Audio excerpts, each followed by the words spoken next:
오늘 이 말씀은 사실 굉장히 깊고 큰 말씀입니다. 우선 사도 바울께서 깨달은 그리스도의 비밀, 그리고 교회의 영광, 우리가 생각하는 것보다 교회가 얼마나 더 큰지, 거룩한 진짜 소름이 끼치는 그런 말씀입니다. 사도 바울은 여기 1절에서 뭔가를 이야기하시려고 하다가 멈추고 2절부터 12절까지 하나님의 놀라운 일을 다시 이야기를 합니다. 사도 바울은 다른 서신서에서도 뭔가를 교훈을 이야기하시다가 자기 마음에 큰 감동이 있고 하나님의 은혜가 막 감격스럽게 다가오면은 말을 멈추고 그때 그러면서 막 그 하나님의 비밀함과 그 친밀하심과 놀라운 일에 대해서 감격해서 얘기를 하다가 또 다시 옛날로 돌아가서 또 리즘하는 것을 보는데, 여기서도 1장, 2장에서 뭔가를 말씀하신 다음에 이러함으로 그리스도 예수의 일로 너희 이방에서 갇힌 나 바울은 이렇게 기도해. 그리고 뒤에 14절부터 기도를 하시는데, 나는 너희를 위해서 갇힌 자로서 이렇게 하다가 갑자기 마음에 큰 비밀을 다시 말씀하시는 거예요. 얼마나 사도 바울이 감격과 비밀 가운데 또 이게 얼마나 자기에게 영광스러워서 이렇게 말씀하시는지를 알 수 있어요. 그래서 나 바울은, 그리고 제 성경에만 그런지 모르는데 점점점점점 이렇게 찍혀 있죠. 네, 그러니까 지금 이거하고 상관없는 거. 바울은 그리고 이야기해야 되는데 그리고 지금 다른 얘기를 하시는 거예요. 자, 다른 얘기의 시작이 지금 2절인데 2절부터 12절까지 내용이 사도 바울께서 두 가지 부르심을 이제 받았어요. 우리도 마찬가지지만 첫째, 성도로 부름을 받았어요. 하나님을 대적하는 자, 원래 자기는 하나님을 사랑한다고 알고 있었지만 하나님께서 보내신 메시아 예수 그리스도를 알지 못하여서 믿지 않고 해방하고 대적했기 때문에 결국은 하나님을 대적하는 자로 살다가 다메섹 도상에서 부활하신 주님께 부름받아서 성도가 되잖아요. 그래서 성도로 부름을 받았는데 그와 동시에 사도 바울은 특별하게 동시에 하나님의 일꾼으로, 그것도 이방인을 향하는 일꾼으로 이제 부름을 받아요.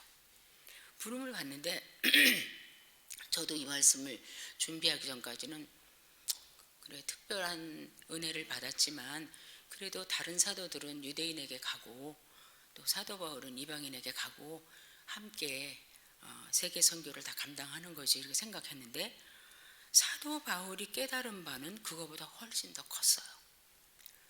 자, 일단 2절을 보시면 너희를 위하여 내게 주신 하나님의 그 은혜의 경륜을 너희가 이미 들었어. 다른 때 이야기해 주셨는지 아니면 다른 서신서를 통해서 들었는지 모르지만 이미 내가 하나님께서 주신 그 은혜를, 여기에 경륜이라는 거는 맡은 자,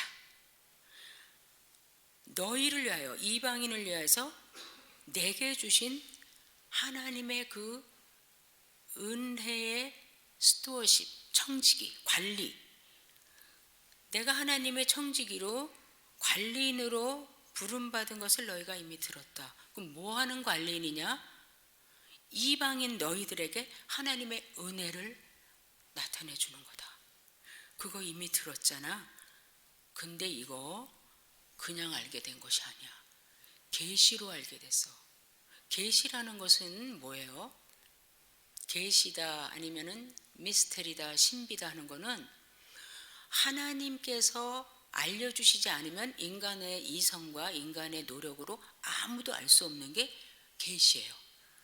그래서 계시를 받아야 하나님께서 또 성령께서 우리를 정말 복음의 빛을 비춰주시고 눈을 열어주시고 마음의 깨달음을 주셔야만 알 수 있는데 그거 계시해 주시는 거 아니겠어요? 그런데 사도 바울께 하나님께서 계시로 그 비밀을 알게 해주셨다. 그 비밀이 뭔가 특별히 그리스도의 비밀이라는 거예요. 그리스도 안에 숨어져 있는 비밀, 그리스도로 말미암은 비밀, 하나님께서 예수 그리스도 안에서만 이루시는 그 비밀인데, 그 비밀은 하나님께서 영원부터, 창세 때부터 하나님 속에 감춰서 드러내지 않고 가지고 계셨던 그 비밀이라는 거예요. 그럼 우리가 알고 있는 것은 창세기의 에덴 동산서부터밖에 알지 못하잖아요. 거기에서부터 인간이 살았잖아요. 자, 그러면 거기서부터 시작한다고 해도 거기서부터 구약의 끝까지, 그리고 이 지금 바울이 말씀하시는 이때까지 계속 감추어졌던 건데 이게 드러났다. 하나님께서 드디어 옛날에는 아무에게도 이렇게까지 드러내시지 않았는데 지금 드러내셨다. 알게 해주셨다. 자, 그런데 그 알게 해주신 내용이 뭔가, 그리스도의 비밀이 뭔가, 그게 바로 이제 6절에 나오는 거예요. 그 비밀의 내용이 그리스도로 인한 비밀, 하나님께서 계속 감췄다가 이제서야 나타내신 그 비밀이 뭔가. 6절에 보면 이방인들이 복음으로 말미암아 그리스도 예수 안에서 함께 후사가 되고 함께 지체가 되고 함께 약속에 참여하는 자가 됩니다. 원래 이방인들은 어떤 사람들이었는데요? 그 앞에 보시면 너희가 전에는 2장 12절 보세요. 11절부터 보세요. 너희가 전에는 육체로는 이방인이야. 육체로 이방인이라는 건 뭐예요? 할례 안 받은 사람이에요. 유대인들은 할례당인데, 할례 받았는데 그 사람들이 너한테는 무할례당이야 이렇게 말하는 할례 없는 이방인들이야. 육체도 하나님 밖에 있었어. 그리고 12절에 그때 너희는 그리스도 밖에 있어서 그리스도에 하고 상관없이 그리스도 안에서 모든 것을 누리는, 거기 관계하는 또 속한 자가 아니라 그리스도 밖에 있어서 그리스도하고 상관도 없는 사람들이었고, 당연히 이방인이니까 이스라엘 나라에 밖에 있지. 그러니까 이스라엘의 아브라함을 통해서 주시고자 하는 그 복의 약속, 모든 풍성한 약속이 너하고 아무 상관없지. 왜냐하면 예를 들면 김씨 집안의 유산이 이렇게 충만한데 이쪽 이씨 집안께 될 수가 없는 것처럼 너희가 이스라엘 나라 밖의 사람인데 그 아브라함을 통해서 그 후손들에게 주신 그 약속의 언약들에 대해서는 외인이야. 외인, 나그네야. 나그네가 다른 나라 가가지고 그 나라의 권리를 받는 거 봤어? 잠깐 그냥 곁에서 사는 거지. 그리고 너희가 멀리 있었어. 하나님으로부터 멀리 있었고 하나님의 백성에 가까이 못 오는 멀리 있던 자야. 그런데 이제 너희가 예수 그리스도의 피로 가까워졌다.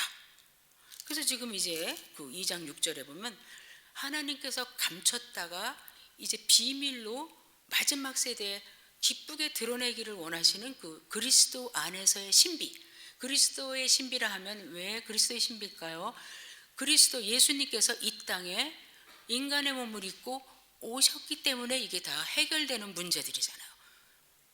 인간의 죄와 허물을 위해서 십자가에 죽으셔서 죄를 해결하시고 용서받을 수 있는 기회를 주시고, 부활하셔서 또 그를 믿는 자에게 함께 부활할 수 있는 은혜를 주시고, 또 함께 우리가 앉아서 나중에 심판하러 오실 때 우리가 주님을 영접하는 자, 이 땅에 사는 동안도 이제 하나님의 백성으로 누리면서 하는 그 은혜를 그리스도께서 이 땅에 정말 예수님으로 오셨기 때문에 가능했잖아요. 그래서 여기 보면 이 비밀이 뭐냐면 특별히 하나님께서 가지고 계신 그리스도 안에서의 그리스도의 비밀이 이방인들이 이 복음을 믿고 예수 안에서 예수님 때문에 예수님으로 말미암아 함께, 누구와 함께? 유대인 중에 메시아를 섬기는 그 사람들과 함께 후사가 됐다는 거예요. 상속인이 됐다는 거죠. 상속받을 수 있고 지체가 됐다는 거예요. 이 몸에 손톱 하나도 지금 제 지체잖아요. 지금 이 머리카락 하나도 제 지체잖아요. 근데 이 몸하고 저쪽 몸하고 상관없었는데 여기 몸이 나랑 같은 몸의 지체가 됐다. 여기서 몸이라는 것은 나중에 말씀드리지만 그리스도의 몸, 교회, 그럼 하늘 소망교회만 말씀하는 게 아니라 여기서 지금 사도 바울께서 말씀하는 이방인과 유대인들이 하나 돼서 같은 지체가 되고 같이 상속자가 된 것은 우리가 사도신경에서 고백하는 The Holy Catholic Church예요. 다시 말하면 The Holy Universal Church. 그래서 거룩하고 우주적인 공적인 그 교회. 이 교회는 세상에 천상천하에 하나밖에 없어요. 우리 교회는 그 큰 공교회의 지체예요. Member of body, the body. 그렇죠? 그래서 여기 보면 그 몸의 한 지체가 됐다. 하나님 나라에 너희도 지체가 됐다. 너무 놀라운 일인 거죠. 이 비밀이. 어떻게 너희가 하나님하고 상관없던 사람들이 어떻게 함께 참여하는 자가 되는가? 이게 얼마나 비밀일까? 놀랍지 않는가?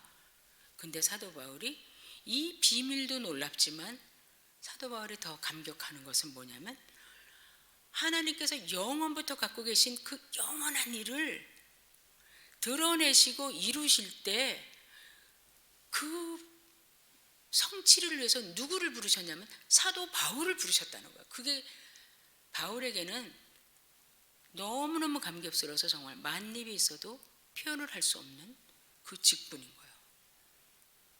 그렇기 때문에 여기 지금 뭐라 그래요? 7절에 보면 내가 하나님께서 은혜를 주셔가지고 일꾼이 됐어. 그러면 사람들이 그래 베드로처럼 또 뭐 다른 사도처럼 뭐 야고보처럼 그렇게 일꾼이 되신 사람 중에 하나인가 보다 그럴 수 있잖아요. 근데 8절에 보면 그게 아닌 거예요. 나는 성도가 되기에도 합당하지 못한 사람이었다. 왜 그랬어요?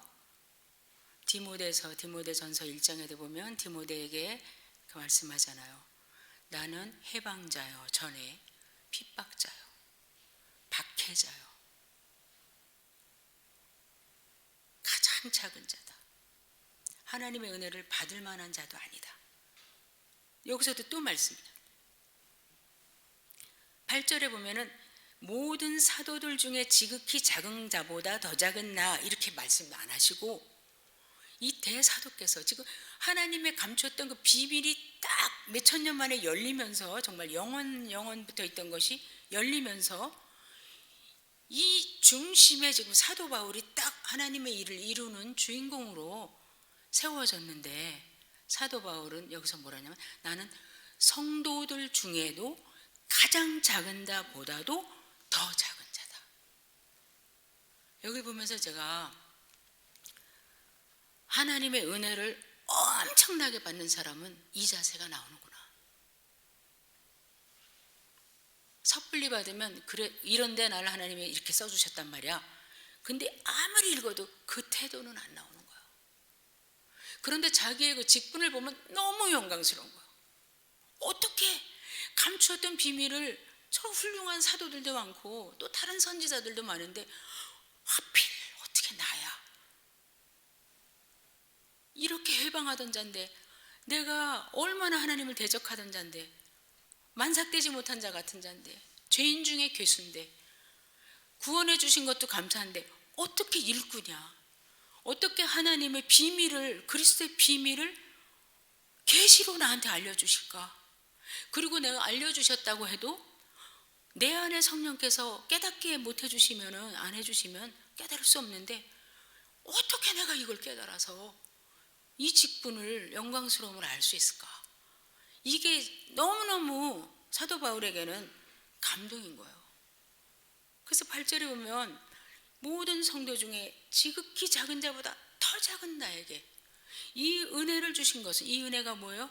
이방인에게 복음을 전하는 거. 아이고 이방인에게 복음 전하다가 죽을 뻔한 것이 몇 번이며 40에 감한 매를 하나 감한 매를 맞은 것이 몇 번이며 풍랑에 죽을 뻔한 것이 몇 번이며 동족에게 죽임당할 뻔한 것이 몇 번이며 그런데 그 이방인에게 복음 전하는 그 역사적인 일을 하나님의 영원한 그 경륜의 일을 어떻게 내가 맡을 수 있는가?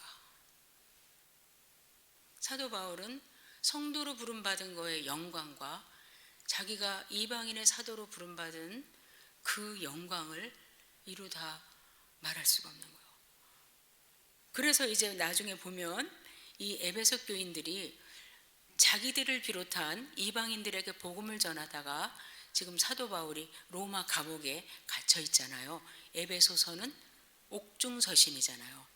에베소, 빌립보, 골로새, 빌레몬 이 네 개를 로마의 감옥에 1차 투옥되셨을 때 네 서신서를 쓰셨기 때문에 우리가 옥중서신이라고 하는데, 그렇게 했을 때 에베소 교인들이 낙심이 된 거예요. 13절에 보면 그러므로 너희에게 구하노니 너희를 위한 나의 여러 환난, 특별히 지금 감옥에 갇혀 있는 거에 대해서 낙심하지 마라. 이는이 뭐예요? 내가 지금 예수의 복음을 너희들에게 전하다가 이렇게 고난당하고 감옥에까지 갇혀 있는 거 너희에게 영광이다. 두 가지 의미에서 영광인 거예요. 하나님의 그 영원한 일에 그 사역의 주인공 청지기로 부름받은 사도 바울이 우리에게까지 와서 복음을 전해줬다. 그럼 우리가 너무너무 중요한 사람들이라는 거 아니야. 우리가 하나님의 큰 사랑을 받은 영광스러운 존재라는 거 아니야. 그것도 하나 있고, 그 다음에 너희로 인해서 또 내가 이렇게 갇힌 자 돼서 내가 갇힘이 사람들에게 저 사람은 왜 가말리엘 문화에서 그 훌륭한 학벌을 갖고 있고 헬라어에 능숙하고 로마 시민이고 뭐가 모자라서 저렇게 사서고생을 하고 감옥에 가 있어? 도대체 예수의 비밀이 뭐야? 그리스도의 비밀이 뭐야? 이런 소리를 듣는 것조차도 나에게도 영광이다. 너희에게도 영광이다. 이렇게 말씀을 해요. 자, 그래서 우리가 이제 사도 바울의 심정으로 한번 돌아가서 사도 바울의 신발을 한번 신어볼까 해요. 창세전부터 감추어졌던 일이 비밀인데, 그것도 하나님 속에 감추었던 비밀인데, 요한계시록에서도 아무도 비밀을 볼 수가 없는데, 아무도 책을 열어줄 사람이 없어서 요한이 막 울었는데, 그래서 어린 양 예수께서 그 인을 떼어주셨는데, 아무도 알 수 없고 다른 세대는 알린 적이 없는 것이 알려지는 놀라운 순간에 사도 바울에게 알려줘요. 물론 다른 사도들도 예수님께서 마지막에 승천하시기 전에 대위임령으로 가라 전하라 말씀하실 때 아마 이 복음이 지금은 우리끼리 이렇게 12명만 알고 있는데, 와, 예루살렘을 통해서 유다를 통해서 천 건너서 사마리아를 건너서 땅 끝까지 가는구나 직감을 하고 있었겠죠. 그러나 사도 바울에게는 하나님께서 친히 계시로 너가 이방인의 사도가 되어야 되고, 너로 인해서 흑암에 갇힌 자들이 돌아오고 한 거룩한 공교회가 세워질 것이며 한 성전이 세워지며 인류 중에서 믿는 자는 다 하나님께 돌아와서 한 건물이 될 것이라는 것을 바울에게 낱낱이 계시로 알려주신 거예요. 이때 바울의 심정이 어땠을까? 제가 세례 요한을 한번 생각해 봤어요. 세례 요한이 아이를 낳을 수 없는 엄마 아빠 늙은 부모에게서 특별히 하나님의 은혜로 하나님의 큰 목적 가운데 세례 요한이 태어났어요. 그리고 30살이 넘어가면서 광야에 나가서 외치기 시작했어요. 회개하라, 천국에 가깝다. 그리고 회개의 세례를 받으라고 사람들에게 세례를 줬어요. 회개하지 않으면 나무 끝에 도끼가 찍혀 있는 것 같이 너희도 밀가부르듯 해가지고 이제 심판을 받는다, 이렇게 막 말씀했어요. 그러면 그 세례 요한이 열심히 있어서 하나님을 특별히 사랑해서 그런 것인가? 복음서에는 그렇게 말씀하지 않고 이렇게 말씀하죠. 이는 이사야 선지자가 말씀한 광야에 외치는 저의 소리가 있어 가로되, 이사야 40장에 세례 요한에 대해서 예언한 대로 세례 요한이 자기가 태어나서 그 일을 하고 있는 거예요. 세례 요한이 이사야 40장을 읽었을 때 얼마나 놀랐고, 그죠? 750년 전, 800년 전에 자기에 대해서 기록되어 있잖아요. 지금 이사야서에. 자기가 메시아도 아닌데. 그리고 자기가 지금 그 일을 하고 있는 거예요. 자기 뒤에 오실 분을 예비하고 사람들을 예수님께로 가게 하는 길을 닦아주고 있는 거예요. 그때 그 감격과 거룩한 그 떨림과 감격이 얼마나 컸겠는가. 그걸 한번 생각해 봤어요. 사도 바울이 창세전부터 감추어졌고 창세기서부터 말라기까지 계속 약속된 그 이방인까지 주께로 돌아오리라, 유대인을 통해서 돌아오리라, 메시아를 통해서 돌아오리라 했던 그것이 이루어지는데 그게 나를 통해서 이루어지는 거예요. 너무 놀랍죠? 마리아도 한번 제가 생각해 봤어요. 마리아가 처녀인데, 동정녀인데 느닷없이 가브리엘 천사가 나타나서 너가 이제 아들을 낳을 것이라고, 수태할 것이라고. 제가 어찌 이런 일이 있을 수 있겠습니까? 저는 처녀인데 너에게서 나는 이는 하나님의 거룩한 이다, 메시아라는 거죠. 마리아는 경건한 유대 여인이기 때문에 메시아가 오실 것을 고대하고 기다리고 알고 있잖아요.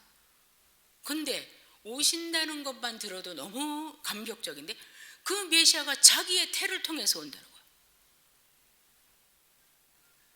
그 당시에 처녀가 아이를 낳는 것은 정말 사망이나 마찬가지죠. 돌에 맞아 죽어도 되죠. 근데 그 두려움과 어떤 그 난관을 극복할 수 있었던 것은 뭐냐? 그거보다 더 큰 쓰나미와 같은 하나님의 은혜를 입은 여자요, 하나님의 그 영원한 뜻이 너를 통해서 이루어지고 내가 낳는 아이는 이름을 예수라 하라. 그가 자기 백성을 구원할 것이다. 너무 놀랍죠. 그래서 그 마이클 카드라는 분이 복음성 가수가 부르는 찬송 중에 마리아의 찬송이 있어요. How could it be? How could it be? 어떻게 이런 일이 있을 수 있겠습니까? 어떻게 내가 메시아를 낳을 수 있겠습니까? 근데 지금 사도 바울이 하나님의 감추어지고 또 영원한 기쁨이 되시고 마지막 파이널 골로 향하는 그 일에 자기가 특별히 일꾼으로 부름받았다, 청지기로 부름받았다는 것에 대해서 너무 감격해요. 그러니까 그 영광이 너무 크고 또 자기를 생각하면 겸비할 수밖에 없고 어떻게 이 일에 나를 부르시나. 평생, 그러니까 살아도 복음을 위해서 죽어도 복음을 위해서 고난도 마다하지 않았던 사도 바울의 생애를 우리가 알 수 있어요. 자, 그러면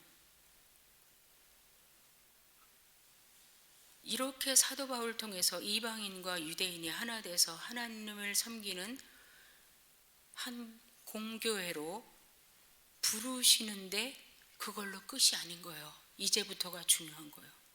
우리 교회의 부르심이 있어요. 우리 교회의 영광이 있어요. 10절 보세요. 이는 이제 교회로 말미암아 하늘에서 정사와 권세자들에게 하나님의 각종 지혜를 알게 하려 하심이니. 하나님께서 교회를 도구로 쓰시기로 하셨대요. 하나님은 당신의 지혜를 나타내실 텐데 꼭 교회를 통해서만 하신대요. 하나님의 지혜와 하나님의 구원을 알리는 존재는 천상천하에 교회밖에 없다는 거예요. 근데 심지어 하늘에 있는 존재들, 천사들, 또 지금 공중에 권세 잡은 악한 영들까지도 하나님의 그 죄인을 구원하는 그 각종 지혜, in many times, in many ways, 세대마다 각종 지혜를 가지고 죄인을 불러내시는 그 하나님의 놀랍고 다양한 그 지혜를 보게 된다는데 그걸 어디를 통해서만 보냐면 교회를 통해서 본다는 거예요. 근데 이 교회 중에 에베소 교회도 들어가는 거예요. 왜? 이제 한 몸이 됐으니까. 이 말씀이 이해하기 어려울 것 같지만 굉장히 중요한 말씀이에요. 우리의 생사가 사실은 걸려있는 말씀이에요. 자, 9절에 보면 영원부터 만물을 창조하신 하나님 속에 감추었던 비밀의 경륜. 여기서 경륜은 아까 2절에서 경륜하고 달라요. 한국말은 똑같은데 2절에서는 바울에게 주신 하나님의 은혜를 맡은 청지기, 관리인이라는 뜻이에요. 스튜어드십이에요. 여기 지금 9절에서는 비밀의 경륜, 하나님께서 구원하시는 비밀의 그 어드미니스트레이션이에요. 그럼 뭐냐면 하나님의 계획과 과정과 성취되는 것까지. 그러니까 하나님이 예를 들면 여기 이명희 하나를 구원하시려고 그런다. 그러면 저를 향한 구원의 계획서부터, 그 다음에 불러내시는 과정부터, 그 다음에 거룩한 사람으로 계속 만들어 가시는 그 모든 과정 가운데 하나님의 그 감추었던 지혜가 드러나는 거예요. 오, 저 사람도 구원을 받네? 저런 식으로 받네? 그렇게 반대하던 사람이 예수를 믿었어. 니고데모는 저렇게 하나님께서 그 지혜를 가지고 주께로 부르시는구나. 아, 수가성 여인은 또 저런 지혜로 부르시는구나. 십자가상의 강도는 또 저렇게 부르시네. 세상도 놀라고 우리도 놀라고 하늘의 천사도 놀라고 사탄도 놀란다는 거예요. 근데 그게 누구를 통해서 이루어지는가? 교회를 통해서, 교회로 말미암아. 그러면 그게 무슨 뜻인가? 구약의 이스라엘 백성은 지금 신약의 교회나 마찬가지예요. 그렇죠? 왜냐하면 지금 하나님께서 세상 가운데 교회를 두셔서 하나님의 대리인들이 되게 해주시고 하나님의 백성이 되게 해주신 것처럼 그때는 이스라엘만 오직 택한 백성이었잖아요. 그러니까 이스라엘이 지금으로 말하면 구약의 교회라고 할 수 있고 우리는 신약의 이스라엘이라고도 할 수 있죠. 그런데 하나님께서 영광 중에 물론 계시고 능력이 있으시고 사랑이 있으시고 다 하실 수 있는데 하나님은 항상 교회로 말미암아 하시는 거예요. 당신의 각종 지혜, 당신의 백성을 구하시는 그 지혜를 보실 때 혼자서 저기 떨어져서 산 위에서 하시는 게 아니라 꼭 자기 백성을 통해서 하시는 거예요. 예를 들어서 애굽에서 이제 나올 때, 출애굽할 때 10가지 재앙을 계속 바로 앞에 내리시면서 그 백성들, 하나님의 백성들을 통해서 말미암아 보여주시는 거예요. 더 구체적으로 얘기하면 홍해를 건너갈 때 앞에는 홍해가 출렁거리고 뒤에는 애굽 군사들이 철병거를 갖고 따라오고 있어요. 자, 모두가 궁금하죠. 누가 첫째 궁금한가? 이스라엘 백성들이 궁금해요. 교회가 우리 저기 어떻게 건너지? 자, 하나님의 지혜가 어디 숨겨 있어요. 그 다음에 애굽 사람들은 너희는 죽었다, 밥이다. 그 다음에 주변의 나라들은 와, 나오긴 나왔는데 저기서 죽는구나. 그렇죠? 근데 하나님께서 모세에게 손을 내밀어서 홍해를 갈라지게 하라 그래요. 갈라졌어요. 지금 여기 길처럼 물이 양쪽에 있고 갈라졌어요. 누가 맨 앞에 서서 갈까요? 제가 맨 앞에 서서 갈 수 있을까요? 가다가 좀 물이 다시 내려오면 어떡해? 그래갖고 이스라엘 백성들이 우리 안 가, 모세 죽이려면 그냥 죽여, 안 가. 이랬으면 하나님의 능력이 바다도 가르는 능력과 그 백성을 바닷속의 길을 통해서 살리시는 능력이 안 나타나는 거예요. 하나님의 일은 항상 우리는 너무 미흡하지만 우리를 통해서 행하시고 당신의 지혜와 능력을 나타내시기를 엄청나게 기뻐하신다는 거예요. 근데 너희 교회가 지금 그 일을, 각종 지혜를 너희로 말미암아 천상에 있는 존재들에게도 알게 하시려고 교회를 도구로 부르셨다. 영광스러운 내용이죠. 자, 그랬기 때문에 라합의 집에 정탐꾼 2명이 갔을 때 그냥 문을 열면서 우리는 지고 너네가 이길 거다. 왜냐하면 그 하나님이 너희 하나님이니까. 그게 어떻게 가능했어요? 이스라엘 백성의 순종으로 가능한 거죠. 히브리서 11장에 보면 믿음으로 백성은 홍해를 건넜고, 그냥 걷는 게 갈라졌으니까 가자. 거기 가는데도 믿음이 필요해요. 만약에 지금 우리에게 하나님께서 길을 열어주시고 가라 그래도 가도 되나? 믿어도 되나? 이럴 수 있잖아요. 그런데 간 거예요.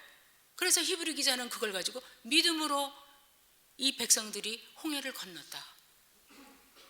여리고성도 마찬가지예요. 여리고성이 무너지자 가나안의 다른 성들의 사람들이 간담이 녹았다. 그 여리고성 돌라 그럴 때 말없이 7일을 돌라 그럴 때 교회가, 구약의 교회가 우리 안 해요. 그걸 왜 돌아요?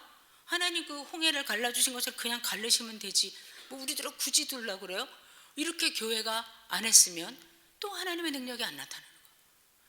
교회로 말미암아 하나님의, 다시 말하면 교회의 순종으로 말미암아 하나님의 각종 지혜가 나타납니다.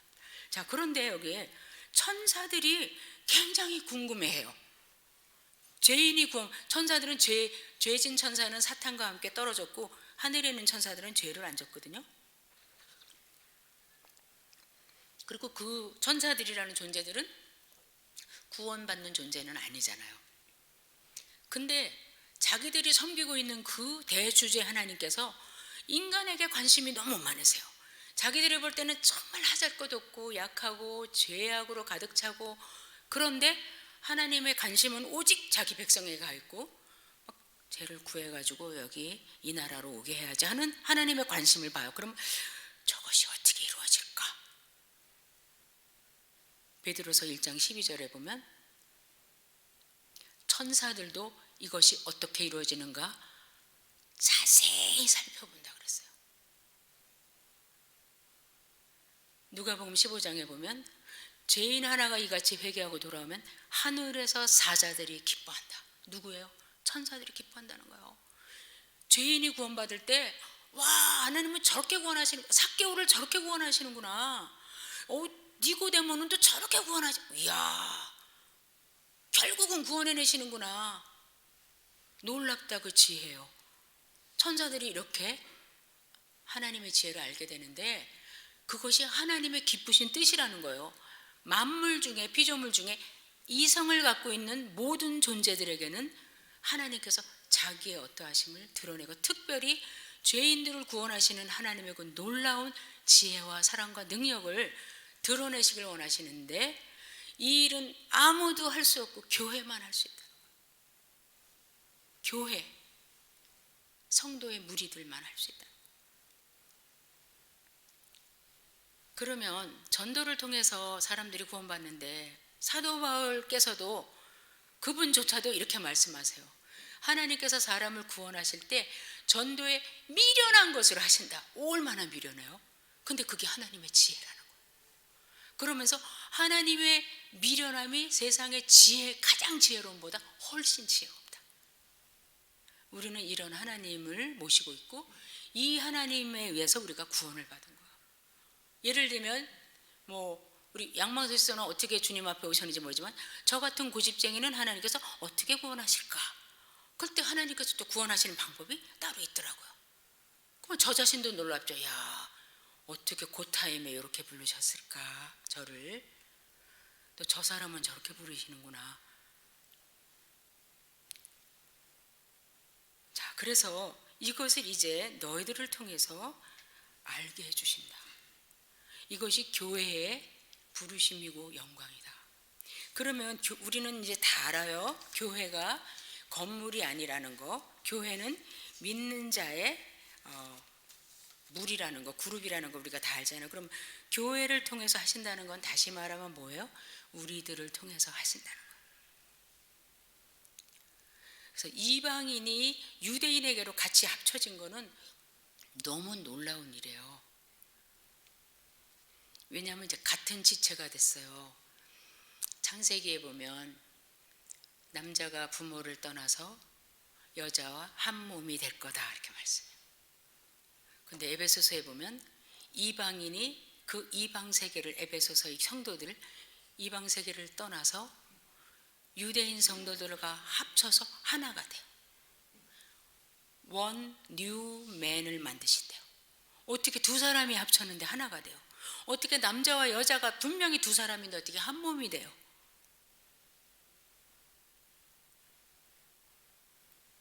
이방인과 유대인이 합쳤을 때 드디어 온전한 사람이 되는 거예요. 온전한 교회가 되는 거예요. 그것이 하나님의 창세전부터 감추어진 비밀이에요. 그래서 이제 한 성전으로 지어져 가는 거예요. 하나님이 거하실 처소로 이미 한 몸은 됐고 처소로 지어져 간다. 지금 건물이 지어져 가요. 우리가 이제 저쪽에 가서 교회를 지으면 실감이 나겠는데, 교회는 하나를 짓는데 벽돌도 들어가고 유리도 들어가고 프레임도 들어가는데 하나씩 쌓이면서 그 교회 하나가 거룩한 공교회, 우리가 믿는다는 성령을 믿사오며 거룩한 교회와 그 교회가 그렇게 세워진다는 거예요. 지금도 계속 세워지고 있는 거예요. 계속 새로 믿는 사람들이 들어올 때 그 교회가 아직 덜 세워졌어요. 언제까지 세워져야 돼요? 하나님이서 거하시는 도성, 요한계시록에 그 도성이 새 예루살렘이 세워질 때까지, 민족과 방언과 언어 가운데서 셀 수 없는 사람들이 다 모여서 벽돌을 다 채울 때 하나님의 전은 세워지는 거예요. 그 우리가 다 거기 한 무리예요. 교파도 상관없고 진짜 얼굴 색깔도 상관없고, 그 비밀, 그것에 대해서 사도 바울이 부름받은 것에 대해서 이렇게 기뻐하는 거예요. 요한계시록에 보면 천사들이 그 죄인들이 구원받고 또 그 구원받는 과정과 하나님 앞에 나왔을 때 천사들이 막 그렇게 찬양을 많이 해요. 요한계시록에 보면 천사들의 찬양이 너무 많아요. 천상에서. 그 예로 하나만 예를 들어드리면 요한계시록 7장의 9절에서 만민 중에서, 모든 민족 중에서, 언어 중에서, 백성 중에서 셀 수 없는 허다한 무리가 나와서 종려가지를 들고 흰 옷을 입고 보좌에 앉으신 하나님 앞과 어린 양 예수 앞에서 구원하심은 보좌에 앉으신 하나님과 어린 양에게 있도다 찬양을 하잖아요.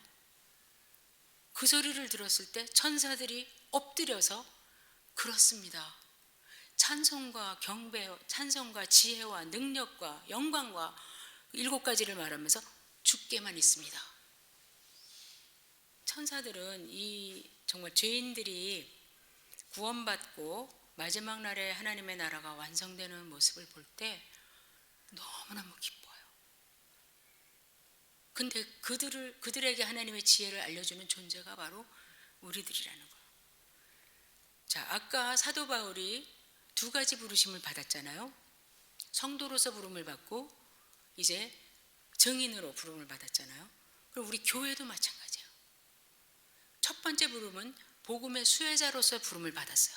복음을 주셨어요. 에베소 교인들처럼 이방인이었는데 우리야말로 이방인이었죠. 그 유럽에 산 사람들도 아니고 이 아시아의 조그만 나라 이 한국에 우리가 복음의 수혜자가 됐어요. 그 부르심을 받아 그것도 영광스럽고, 이제는 이렇게 교회로 말미암아 천사들만이겠어요? 당연히 땅 위에 있는 사람은 기본으로 포함되고 하나님의 행하시는 일이 나타나는 것은 오직 교회를 통해서. 그래서 제가 초두에 말씀드린 것처럼 교회는 우리가 생각한 것보다 훨씬 더 크고 훨씬 더 영광스러운 존재예요. 그리고 우리가 교회예요. 우리가 교회예요. 하나님은 우리로 말미암아 일을 하실 때까지 기다리세요. 혼자 다 하실 수 있는데 기다리세요. 나는 너랑 하고 싶어. 너로 말미암아 하고 싶어. 나는 하늘소망교회를 위해서 하고 싶어. 자, 하나님께서는 지금 교회를 통해서 하시는데, 제가 좋아하는 말씀처럼 왕의 마음은 하나님의 물고다, 또랑이다, 그런 말씀이 있어요. 시편인가요? 전도서, 잠언인가요? 전 그 말씀 참 좋아합니다. 왜? 운물에 하나님께서 가지고 계신 풍성한 물이, 저수지가 있어요. 그걸 지금 저 밑으로 내려보내시려 할 때 여기 수많은 논들이 있고 또랑이 있어요. 그런데 어떤 왕이, 어떤 교회가, 어떤 성도가 그 또랑이 되어주는지, 내 마음이 하나님의 도랑이 될지, 하늘소망교회가 하나님의 복을 쏟아부으시는, 우리 받으라는 거 아니고 쏟아부으시는 수혜자는 항상 뭐냐면 수혜자는 다시 주는 거예요. 통해서 주는데 그걸 통과해서 갈 때 받는 복이 엄청 많은 거죠.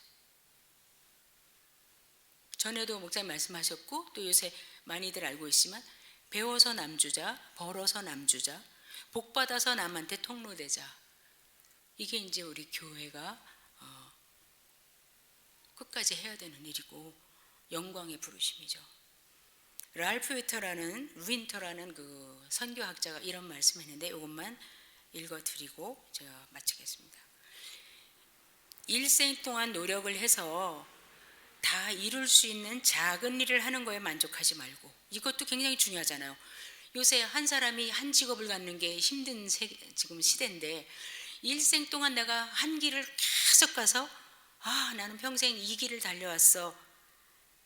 이렇게 이 작은 일에, 하나님 없는 인생으로 볼 땐 큰 일이에요. 근데 영원한 삶을 사는 우리들에게 볼 때는 작은 일에 만족하지 말고, 우리가 태어나기도 전에 창세전부터 시작되어서 지금까지 계속 수세기 동안 진행되고 완전히 성취되는 그날까지 계속될 하나님의 위대한 일에 참여하라. 이게 교회를 향하신 하나님의 부르심이에요. 우리가 그렇게 작은 자들이 아니에요. 개개인이 이렇게 작은 자들이 아니에요. 그렇기 때문에 어찌 보면 우리가 먹는 것도 마시는 것도 다 주의 영광을 위한 것이 될 수 있어요. 왜? 건강해서 더 주님 섬기고 주님이 섬기라 하시는 사람들 섬기려고 먹을 때는 우리가 영원한 일에 동참하는 거예요. 기도하겠습니다. 아버지 하나님, 이 영원한 일에 저희를 불러주신 것 감사하고, 이 그리스도 안에서 하나님 기뻐하시는 이 비밀을 저희들에게 알려주셔서 복음의 수혜자가 되고, 또 부족하지만 주께서 우리와 함께 일하기를 원하시는 사람들의 반열에 서게 해주신 것 감사합니다. 교회로 불러주신 것 감사합니다. 정말 한 교회 함께 하나님 기뻐하시는 일에 우리로 인해서 정말 하나님의 그 지혜와 또 구원과 하나님의 어떠하심이 또 그 복주심이 계속 드러나는데 저희들을 도랑으로 통로로 사용해 주시옵소서. 예수님 이름으로 기도합니다. 아멘.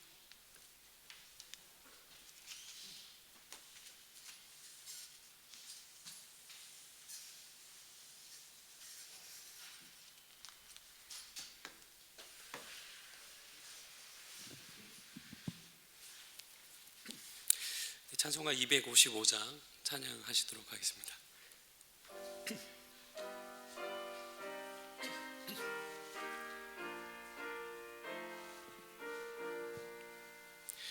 너 수요나 이 소식 전파라. 영광의 주 참 빛이 되신다. 만 백성을 이 밝은 빛에 모아 영원한 구원 주려 하신다. 이 기쁜 소식 곧 전하라. 구원의 소식을 널리 전하라. 죄 사슬에 얽매여 있는 사람 하도 많아 다 셀 수 없구나. 이 형제들 다 건져내기 위해 주 예수 복음 널리 알리자. 이 기쁜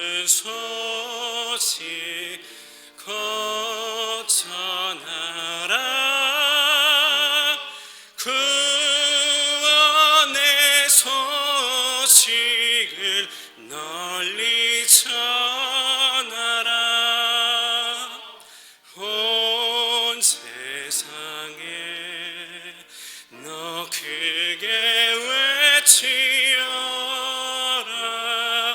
하나님은 참 사랑이시다네. 겸비하게 이 땅에 오신 예수, 만민의 죄를 담당하셨다.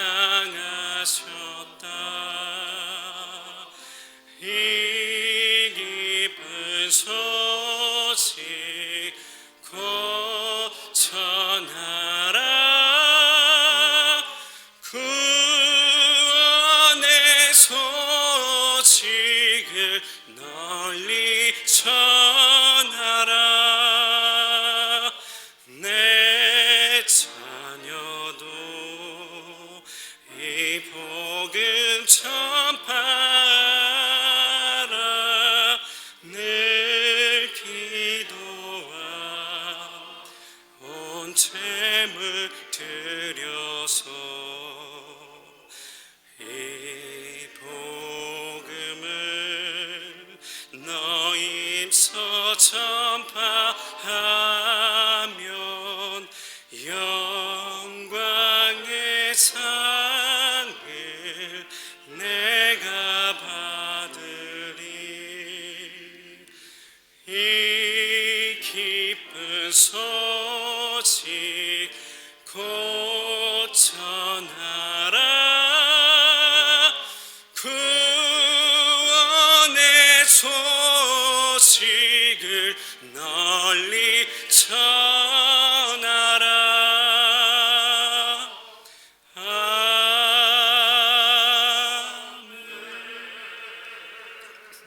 우리 예수님께서 가르쳐 준 기도로 예배를 마치도록 하겠습니다.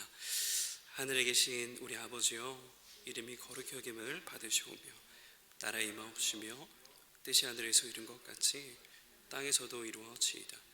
오늘날 우리에게 일용할 양식을 주옵시고 우리가 우리에게 죄 지은 자를 사하여 준 것 같이 우리 죄를 사하여 주옵시고 우리를 시험 들게 하지 마옵시고 다만 악에서 구하옵소서. 대개 나라와 권세와 영광이 아버지께 영원히 있사옵나이다. 아멘.